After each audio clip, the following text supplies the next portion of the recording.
Welcome to the Floyd Memorial Library podcast, where we sit down with the people who give shape, texture, and voice to life on the North Fork of Long Island.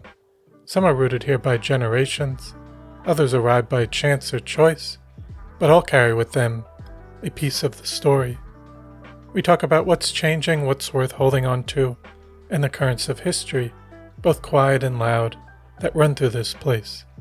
I'm your host, Christopher Bianchi, and for episode 171, we sit down with John Holzapfel, historian, honorary trustee at the Oysterponds Historical Society. We sit down to talk with him about Roy Latham, an important figure in the natural history of Long Island. John shares insights from Latham's unpublished journals, chronicling decades of observations of the East End's wildlife and landscape. We explore Latham's enduring legacy and why his meticulous records remain a vital window into the region's past and its natural world. So I hope you enjoy episode 171 with John Holzapfel. This episode was recorded June 11th, 2025. Thank you so much for coming on the Floyd Memorial Library podcast today. It's really great to have you on today. It's a pleasure to be here. Oh, thank you. And just with what we do with other episodes, if you could give us a little introduction about yourself and what you've gotten involved in out here. Okay. Just to go way back, I was a high school teacher, taught chemistry and biology at Shoreham-Wading River High School. And then I taught for 20 years or so at Suffolk Community College at night as an adjunct. Again, biology in general.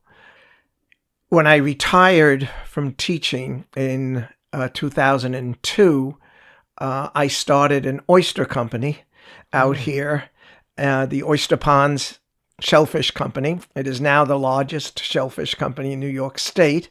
Wow. I've since retired from that after 15 years or so.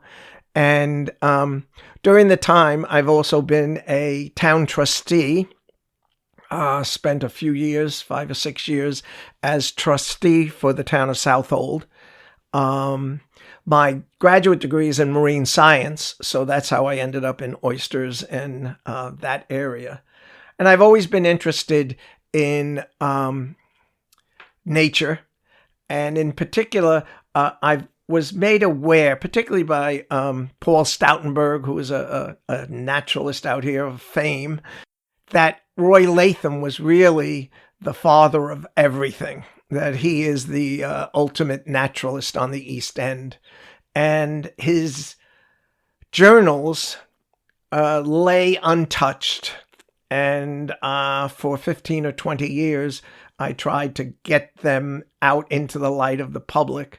And eventually his youngest daughter, Roy Latham's youngest daughter, Diana, donated them to Oysterponds Historical Society. Eric Lamont, a botanist, and myself collected them, put them together, organized them. And then I spent the last 2 years transcribing the journals so that you are able to go to Oysterponds Historical Society website and download over 2,600 pages of journals from Roy Latham. They extend from 1902 to 1978. And in it, some of them are full years, some of them are 2 pages. But in it, he documents every day what he sees, what he experiences. He was a farmer, so that's included, but nature is also included. Mm-hmm. So that's how I got involved in the whole project. Okay. That's probably one of that for this specific project. Yes. Because you've also done other work at Oysterponds Historical. Yeah, I've gone through from being a person who sweeps the floors to setting up exhibits to being board president. Okay. So I've gone through all the different levels, and now they just let me wander around and do sort of historic things. But you think this was something that you felt more personal with, I think, because him being a naturalist and your interest in science and marine science, that you felt this was really important to transcribe. And absolutely. The just to give the audience some background as to what he did during his life.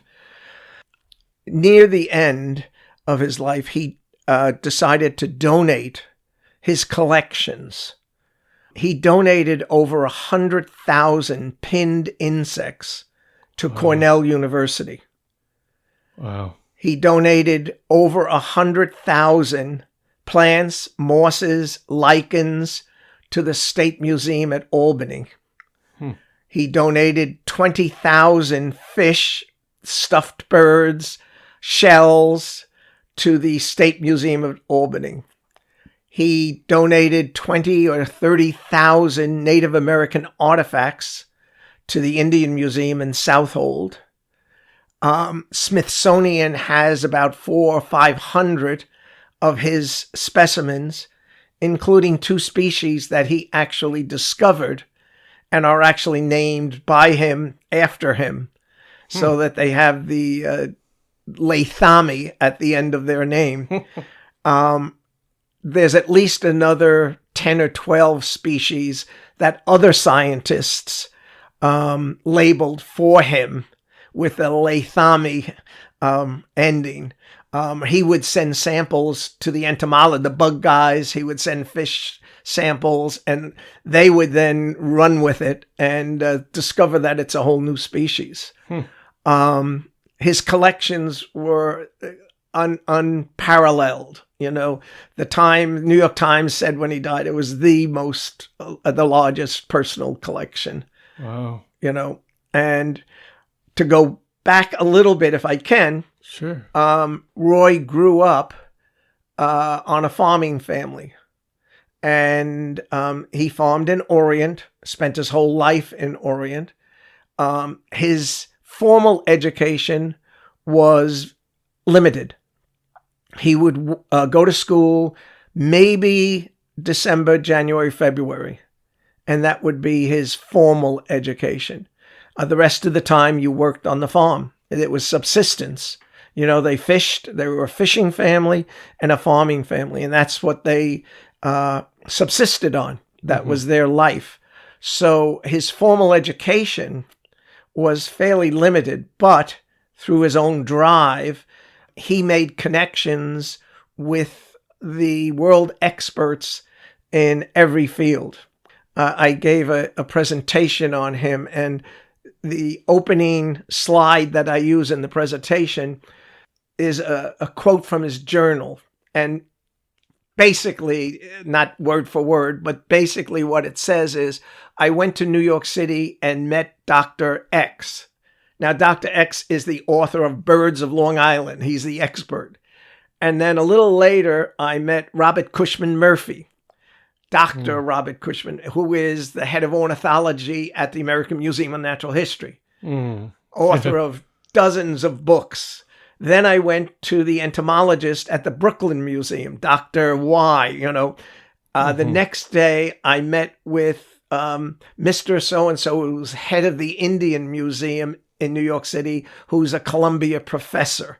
Then I went to Mr. Wilkins in Staten Island and observed his 1,600 boxes of insects. So here's a man that's in his 30s walking into New York City and walking into the offices of the most important people in the natural history world. And he's accepted by all of them. There's correspondence back and forth between these people. And so I think he learned by dealing with these people and working with them. Yes, definitely. No, that's fascinating, even for someone, not that you wouldn't not that I guess you can't expect that for someone out here, but even just someone working on a farm and getting that involved in the natural sciences and didn't go to school for that. It's really impressive. Definitely. Definitely.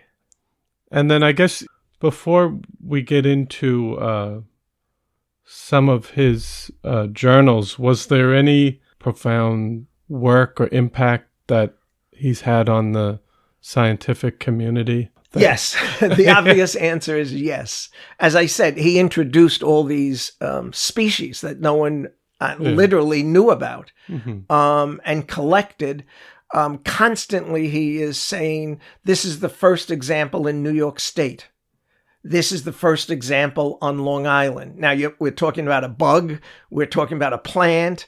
We're talking about a lichen. He covers all these different areas.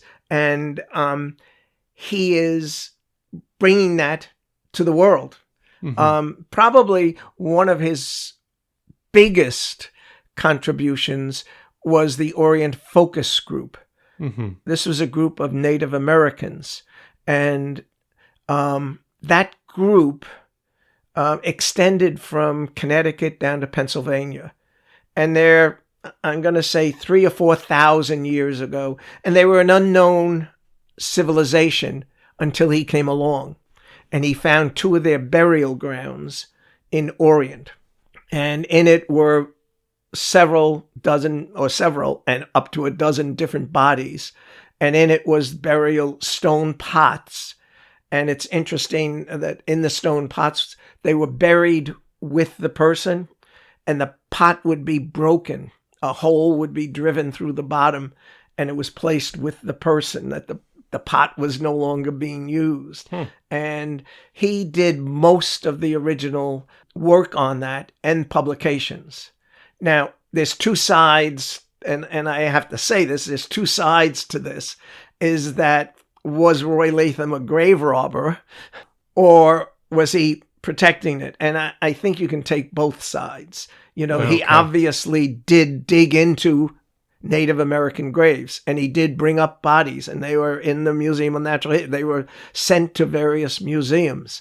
But the other side of the coin is there's a house built on one of the grave sites, and it would have been built and the foundation dug, and you would never know it even existed.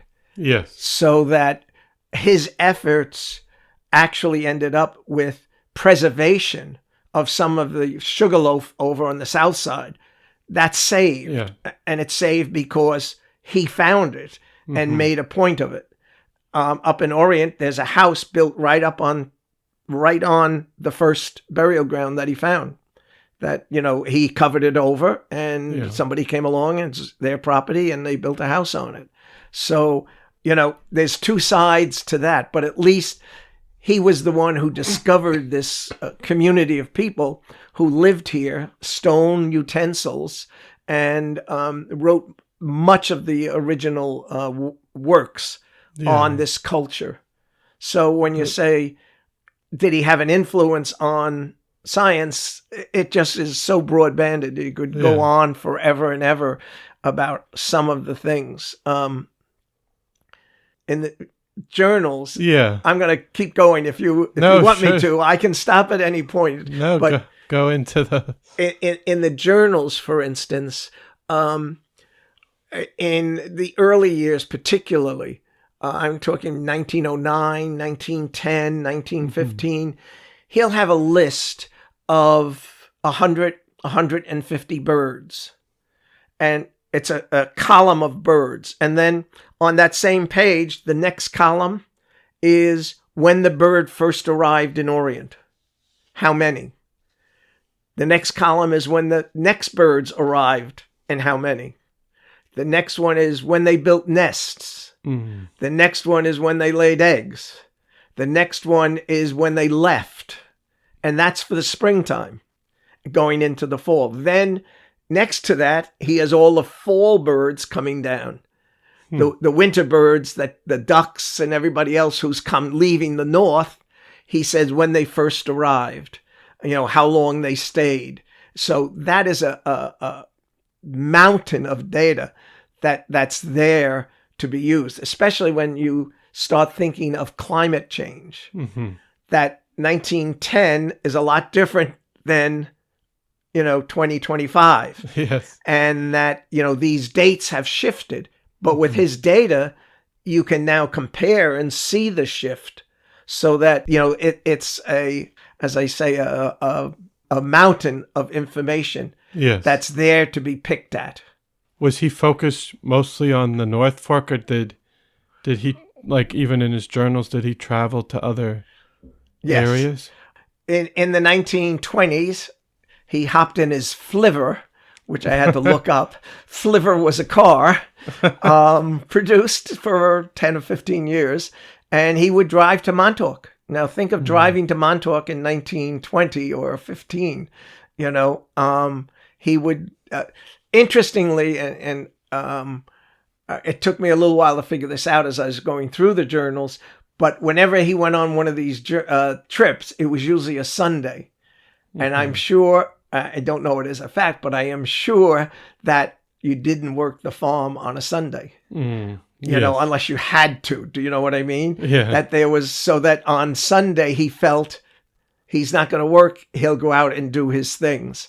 So he did go over to Southampton and Sugarloaf, and he did go out to Montauk, and he found rare orchids out. And one of his classic publications are the Orchids of Suffolk County. And in it, he lists all of the orchids that are out there and where they were. And now some people have gone back 100 years later and tried to see, and there's a big difference again in the population of these orchids. So, yes, he did get around. He did go, but most of his information is focused on Orient, literally, and Greenport, East Marion. Moore's Woods was a constant visit. He visited Moore's Woods all the time. Wow. And he also has some interesting comments about development in Moore's Woods, how the houses are ruining the area that he used to use, and used to be a natural habitat, and now it's becoming houses, and he decries that. Wow. It's interesting because you get even more concentrated amount of information just within these areas, which is precious data that we have now, and that you have transcribed. But how many, for people that might not know, how many pages was it that you had to transcribe? There were probably about 50 books. 50 books. Yeah. The first, from 1902 to 1916, were handwritten, and that was a real challenge. Just his handwriting? Handwriting. Sometimes it was okay. Other times it was a problem, Yeah. And after a while, you get to use some of it. And you also know what he's saying, because when he talks about the weather, he uses the same words regularly. So even though you don't recognize it, you know what it's supposed to be, if I can put it that way. Yeah. And then in 1916, he bought a typewriter. The Historical Society actually has that typewriter, and it's on display. So it's something you can see. So from 1916, almost every year after that is typed. There's about 2 or 3 that are handwritten. Okay. But not all of them are January 1st to December 31st, but many of them are.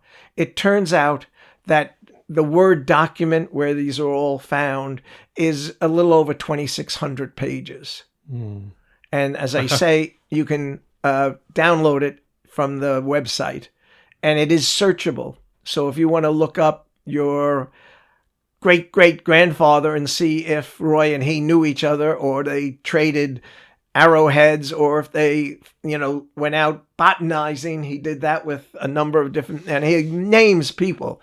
And you can search that way. If you want to find when the killer whale was in Greenport, you put in killer whale, and for a week, each day records it's beached in Orient, just off the Orient Yacht Club. It's up on the sandbar. It's half in the water, half out of the water. He has pictures that he took back in 1940s, and he documents, and then it's dragged into Greenport and put on display. In Greenport, people had to pay money to see it, and so he documents all of this, and he wants the head, the bone, the skull, and he's talking to the Coast Guard about it, and he's thinking he's getting it, and then his wife goes into Greenport about the 5th day and said, there's a bearded guy looking at the whale. And Roy goes in the next day and it's gone. The head is gone. Mm-hmm. And it turns out it went to Cold Spring Harbor Whaling Museum. Wow. They beat him out for the skull of the killer whale, but it was 22 feet long. Yeah. He went out and measured it and, So, I mean, if you want to put killer whale, you'll find out when the killer whale visited Greenport. Yes. You can do that with all sorts of different terms. Tornado. The tornado ripped right across the North Fork. I mean, no one really knows about it. But, I mean, it blew the dishes right off his table. Doors of the barn were blown down. Wagons moved 200 yards, that kind of stuff. You want to know, again, you can search all this out. An interesting one for Greenport is ice. He talks about automobiles driving from Greenport to Shelter Island on a regular basis, wagons going back and forth. Somebody from Greenport comes out to go eeling during the winter where you would cut holes in the ice. Mm-hmm. They're coming out to Orient and they come out on the ice all the way from Greenport to Orient to go eeling and then they drive back on the ice. So, I mean, it's filled with everyday life, but it's also filled with nature. Yes. Those are fascinating. Personally, for you, what did you find the most surprising discovery or thing you found most interesting? I wouldn't say it's interesting or surprising. It was surprising, but not necessarily interesting, was the number of suicides. Oh. Wow. Mary threw herself down the well last week. Joe left the car running in the garage. There might be, he records maybe a half. He just had written that down. Right. It's just stuck in there. So that, surprise, it's not a good surprise or anything, but, it's life. But when I saw that, it just jumped off the page a little bit. Yeah. The other thing is just the everyday. We saw Gone with the Wind in Greenport today. It's going to be a good movie or something. He makes a comment about it. All those everyday things pop up, and if you know the area, it makes it even more interesting when he describes going into Moore's Woods or doing this or that. It's that added. I'm just trying to think of other things. Just the most pervasive thing, I think, is his connections to everything in the natural world. He went through fish, he went through botanizing, he went through lichens for 5 or 10 years. He went through, he goes through and gets involved with something and works diligently at one little area. But when you add it all together, it's monumental. Mm. I gave you the numbers earlier. Yes. It's over 320,000 items that he collected and named and tagged, Yeah. You think of that as a lifetime. And did he, towards the end of his life, did he pass away in the 70s? Yes, 79. 79, but at 98. Yeah. But did they have documentation on what he had still in his collection, or did he give it a lot of it away already at that time? Right, he had given most of it. He wanted to make sure it got to where he wanted it to go. Just in case. Yeah. There's still stuff, Do you have anything at the Oyster? You have stuff because you have an exhibit right now, which we were going to. We have limited. He gave us some of the Native American, but we've returned a lot of that. Okay. To interesting side story. There was a talk this past weekend about Native Americans. Ephraim Horowitz gave it. He just knows everything. Mm-hmm. And I was talking to him afterwards, and we were talking about disturbing the Native American burial sites. Mm. And he said they've since returned. We didn't have any now, but other organizations had skeletons and everything. And he said the Native Americans had to invent a prayer because they had burial prayers, but they didn't have a prayer to rebury. That never happened. So they literally had to invent and write a brand new prayer for the burial second time, which was like an interesting, it's an interesting thing, interesting aspect. Yeah. And do you think people were aware out here of all the work he was doing, or were they not really interested? I would say if you asked 98 people out of 100, they wouldn't know who he was. Okay. You know. When do you think he got more recognition? Not until... He hasn't. Hasn't. You know? Yeah. I mean, he's known in a small world of naturalists, but you might know the name Paul Stoutenberg. Yes, I know of that name, but I didn't know of Roy Latham. Paul was actually Roy's disciple. So, I mean, a lot of people know him from his columns, you know, that for 50 years he wrote a weekly column, Stoutenberg. And so people know his name. But if you were to say Roy Latham, you know, oh yeah, he's something. But, you know, there's so many Lathams too. There's like several branches of Latham. So you get lost in that too. But I recently gave a talk to the Natural History Conference on Long Island, where there's a lot of professionals, you know, DEC people, Syracuse University, you know, Stony Brook, that kind of person.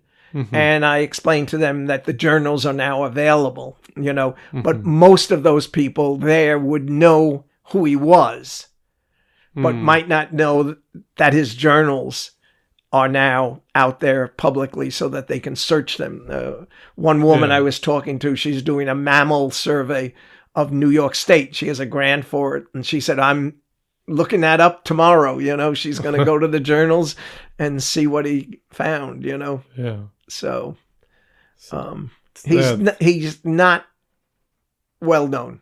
And hopefully this will make a difference. I've been giving talks to Oysterponds Historical Society. It was standing room only 2 weeks ago, and they're going to repeat it in July. Audubon, I'm giving a talk for Audubon members themselves just about Roy Latham. And I gave one at Peconic Landing too. So the knowledge of Roy Latham is developing, spreading out here, you know. And so far the response have been great. Absolutely fantastic. I mean, most people just can't believe that this guy did this and wasn't known for by the general public. Yeah. You know. And could you describe a little bit about the exhibition? Sure. The exhibition has 2 or 3 different flavors to it. I can go on for a couple of hours about it, but the first part is it talks about his life. You know, he didn't marry until later in life, in his late 40s. He married. The wife. Yeah, Lula May. I just couldn't think of the name. Lula May Vale, which is a big fishing family out in Orient. He married her. He was in his late 40s and she was late 20s or so. They had 3 girls. Diana is the youngest. She's, I can say, in her 80s. Yeah. She is the one who donated. She's very interested in making sure his legacy doesn't disappear. That's how we eventually got her to donate the journals, because they were sitting and they could have just been bulldozed, you know, and they would have disappeared. So she is extremely happy that his legacy is being brought to the general public. So this exhibit talks about his family. The oldest daughter is in her 90s. And here's a little trivia story if you want. She went to nursing school in New York City, married a doctor who was studying there, and the doctor happened to be from South America who came up to study medicine. And so she now has been in Peru for the last 70 years or so. And the other day, after the journals were put on the website, I got an email from Luis. I had no idea who this was. And he introduced himself as the great-grandson of Roy Latham. And he said, I am reading my grandmother the journals, and I'm reading them on my phone. Wow. Could you send me a copy? And I said, absolutely. I'll give you the download. You can download all 2,600 pages and read it that way. He said, oh, that would be great. I will give it to my grandmother for Mother's Day. So, he is going to the ends of the world, and they're obvious family, so they have an invested interest in learning what's in it, Yes. But so anyway, those are the three girls, and two of them are still alive. So it goes in a little bit about family, and then it talks about different aspects. Storyteller, the story I just told you about, the killer whale. Yes. That's a story. Next to that in the exhibit is a picture of a gray squirrel, and it says friend or foe.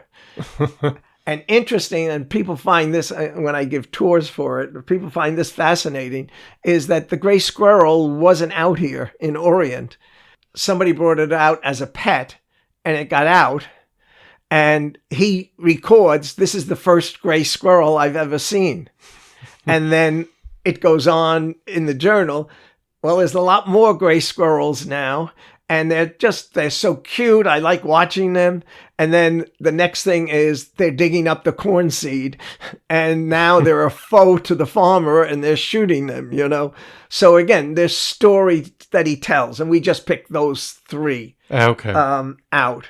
So that's on one. There's another one where I just talked about the migration of birds. So there's a whole ornithology wall. And the other thing, I don't know if you're familiar with the Christmas bird count. No. Beginning in 1900, a little history here for you. Beginning in 1900, a group of people decided they would begin to count birds. There was a tradition for a number of 50 or 100 years before that on Christmas Day you went out and shot as many furry and feathered things that you could. Mm-hmm. And you'd have competitions, this family against that family against that family. Yeah. So it was a tradition that went on and on and on. And they actually turned out to be the founders of Audubon Society. These people said, let's count birds instead of shooting them. Mm-hmm. So back in 1900, there were 46 people counting birds across the entire United States. And they collected those numbers.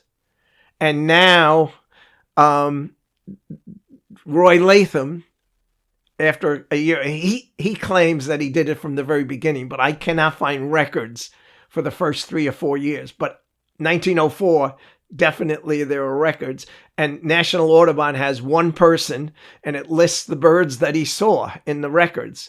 Now, last Christmas, there were probably 55 people out in just the Orient district, and they counted thousands and thousands of birds. He counted 100 maybe or whatever. Yeah. So he was early on into the bird census, what it was called back then, but it's now called the Christmas bird count. And there's millions of birds today that are counted on. There's a window of 10 days, I think it is, where different groups can go out. And it's interesting, Roy in his diary in the journal says his brothers help him after a couple of years. And he say, the three of us usually go out a day or two before Christmas to avoid all the shooters on Christmas Day.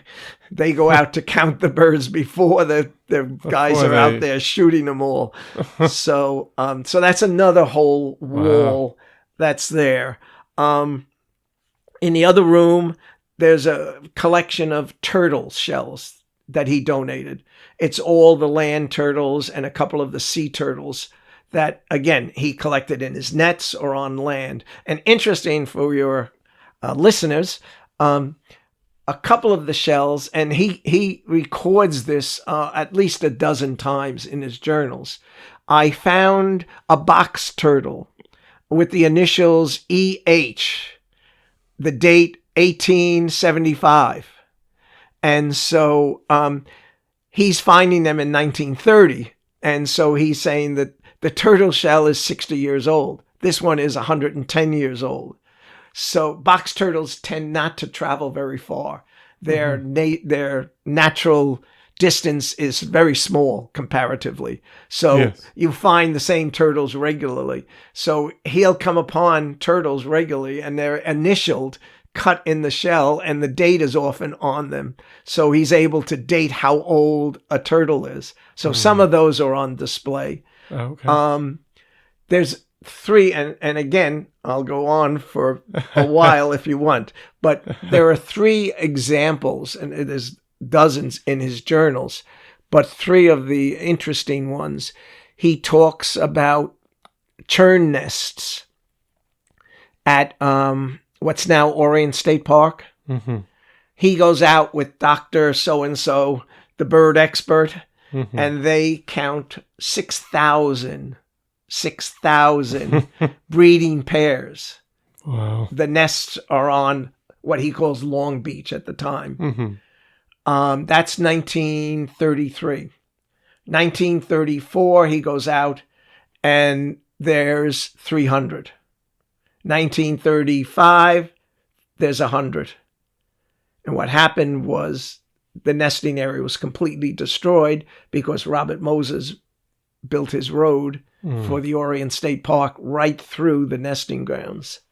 So those 6,000 disappeared, gone. He talks about another example, red spruce. Red spruce covered all of Long Island 10,000 years, as glaciers went away. Red spruce were very, very common. And if you go up to Maine and Connecticut, Massachusetts, there are red spruce forests, but not on Long Island. And in 1911 or 12, he discovers 4 red spruce in a remote Gidd's Island. It's called a remote area in Orient. It's by the boat ramp, if you're at all familiar with Orient. There's a boat ramp on Narrow River Road. Yes. It's near that area. Okay. And he discovers 4 red cedars that are, you could barely wrap your arm around. He has a picture of them with a string, and he's measuring the circumference of it. And he gives the circumference and describes the trees. And the people from the Brooklyn Botanical Garden don't believe him because there are no red cedars on Long Island left. And they come out the next year or 2 years later, and then they can't believe this is the best thing on plant life on Long Island.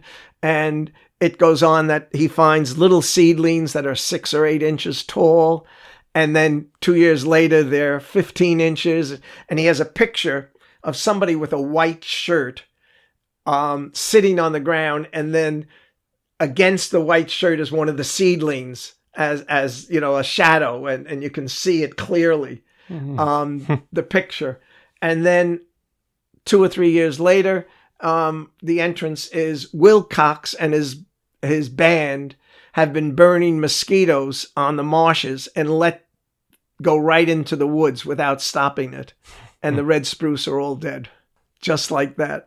So again, it's a story, And then the last one on the wall is cedars next to Roy Latham's farm, which is on the North Fork. It's still there. Diana lives on the farm. But next to the farm was the Terry farm, and then the Latham farm are all, and a Terry farm had acres and acres and acres of cedar trees. And that was Roy's favorite place to go because it was just an island of nature stuck in the middle of farmlands, and every bird, every animal was in there. And he chronicles over the years. First, the pond is filled in, then a section is cut out, and then they're all just pulled out. The stump puller comes and takes all the stumps out, and the trees are all cut down. So again, there's lots of stories, but on the walls, they tell that kind of thing. And then there's another panel for conservation. Oh, okay. What about... sorry. Go ahead. I was curious because you mentioned something about Orient State Park. Right. Did he help save that? Let me... June 1925.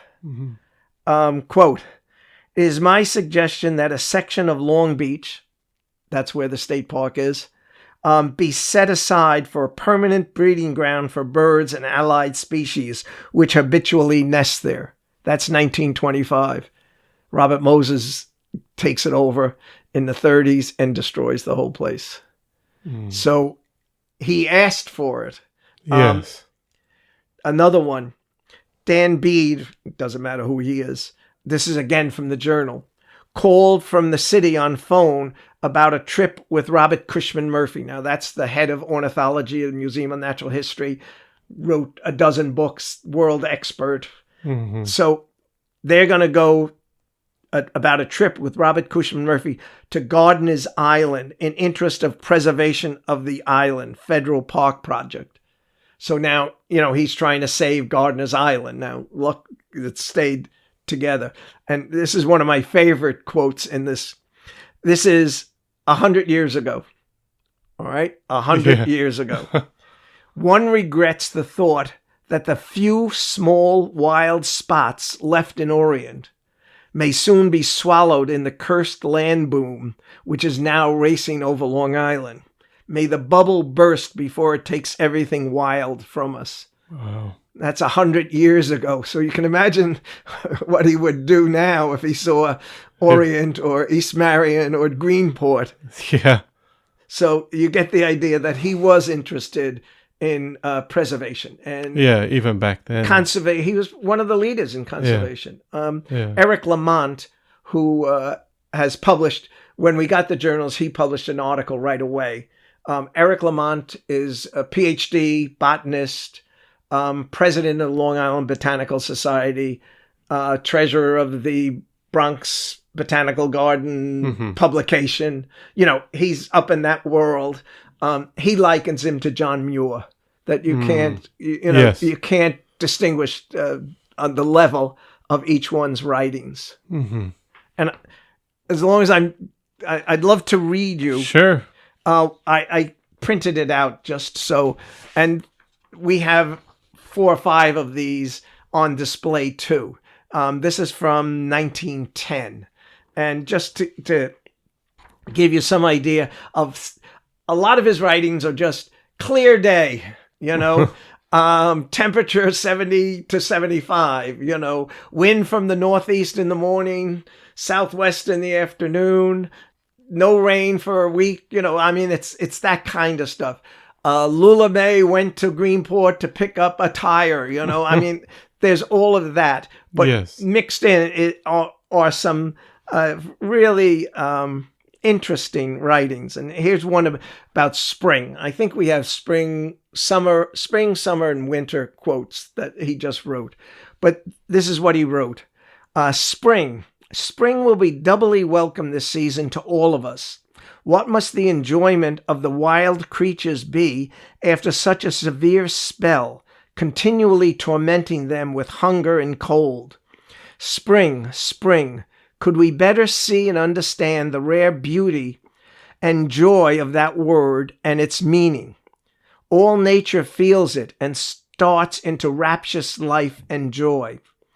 Perhaps man with his greatest intelligence is the slowest to feel the life of spring. Civilization stunts man's instincts and robs him of nature's keenest charms and purest joy.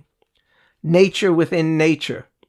The little wild birds feel the throbbing of spring's pulse within its own feathered body and pours out its gladness in song. The wild plant springs upwards at her caress and blossom forth her joy in beautiful bloom. So spring touches and coaxes every living thing into greater life, then caresses them all with her bright smiles of warm sunshine, her love. Wow. It's really... You got to say, I could not write that if my life depended on it. There's such a quality of sense of nature.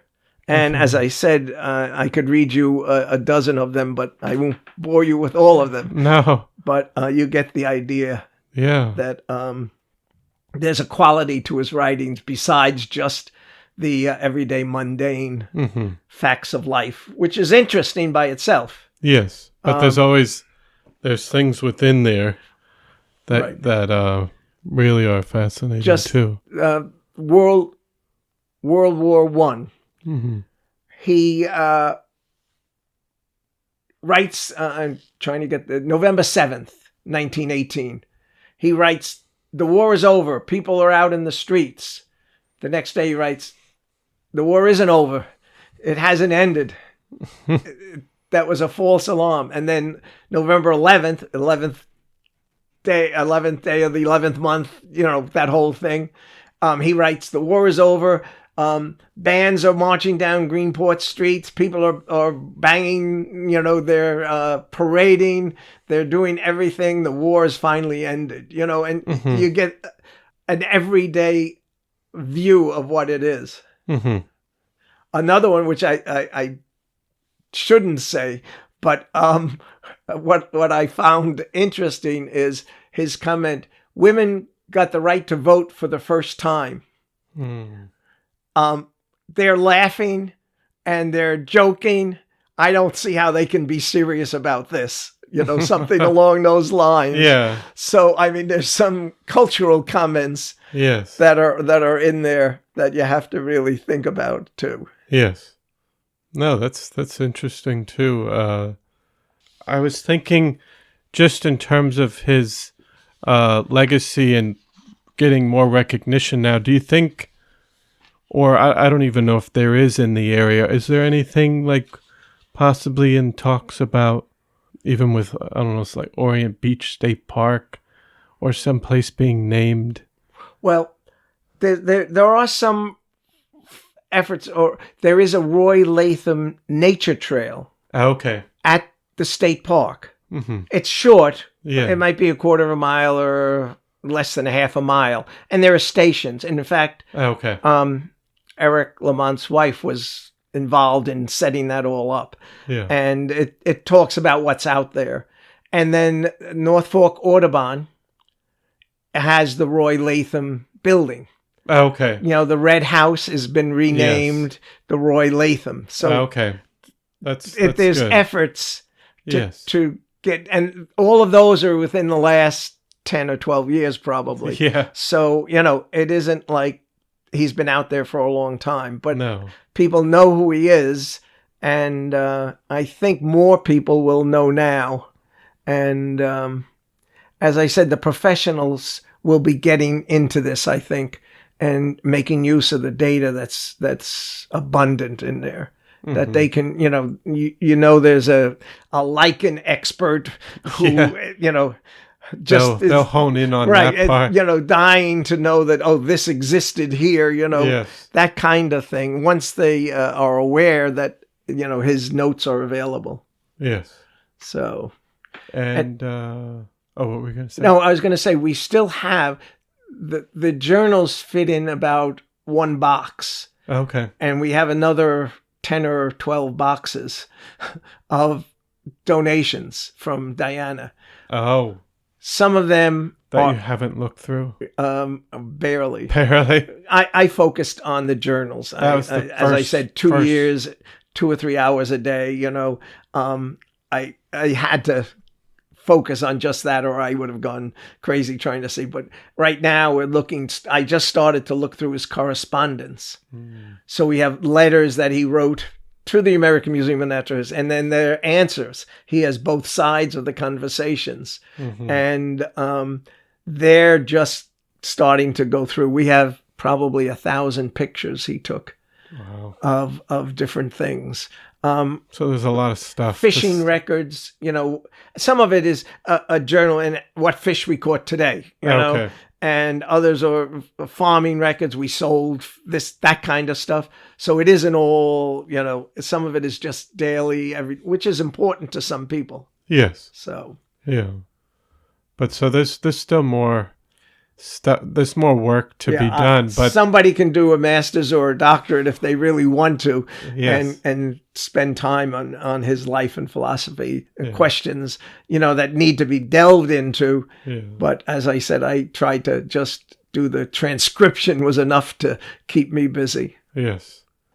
And I think, like you said, we were looking at what he might think today is interesting, because you mentioned even in the 1920s he was talking about houses by Moore's Lane being built, and obviously the area has continued to change. But I guess if we're looking at the bigger picture, the North Fork has been able to preserve land better than much of Long Island. But it's interesting that we do still have a lot more open space, but I think this is important, what you've done with preserving this and getting it online, and it adds a richer history of our natural environment going further back too.